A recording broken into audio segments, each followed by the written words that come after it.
Hi,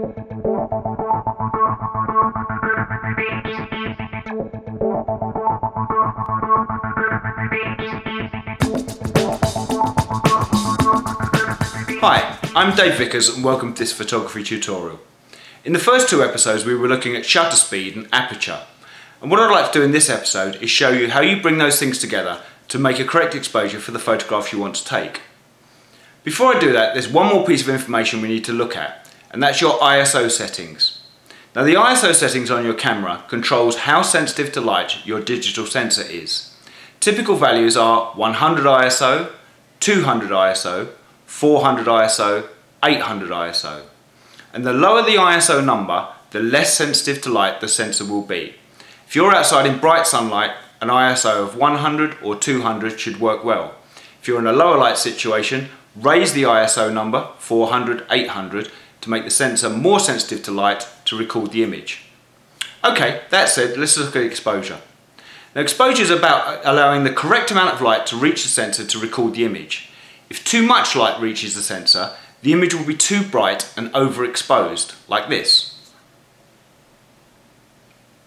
If too little light reaches the sensor, the image will be too dark and underexposed, like this. So what we're looking for is to get a balance between your shutter speed and your aperture to get the correct exposure. Think about it like a set of scales. Shutter speed on one side, aperture on the other. When those two are perfectly balanced, you have the correct exposure.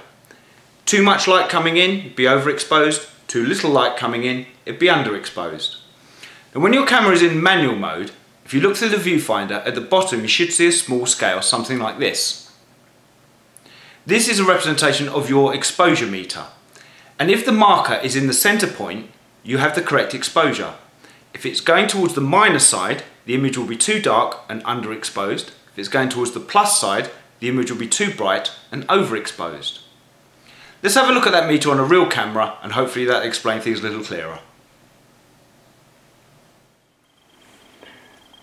So this is the exposure meter on a real camera. I'm looking at the top screen because we can't see inside, and we're looking at this scale here with the plus, the 0 and the minus on it.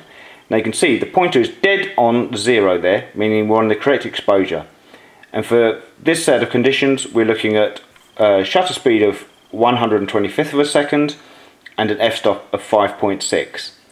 If I now start to decrease the shutter speed, you can see the pointer's heading towards the plus side, which would overexpose the image.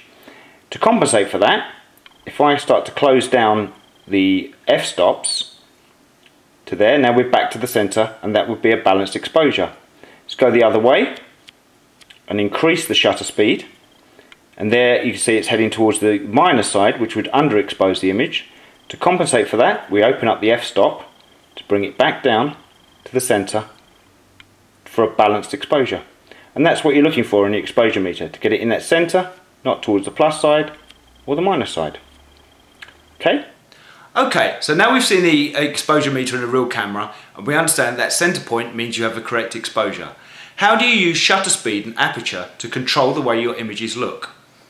Now, each time you increase or decrease your shutter speed, you're effectively halving or doubling the amount of light that reaches the sensor. And the same goes with your aperture.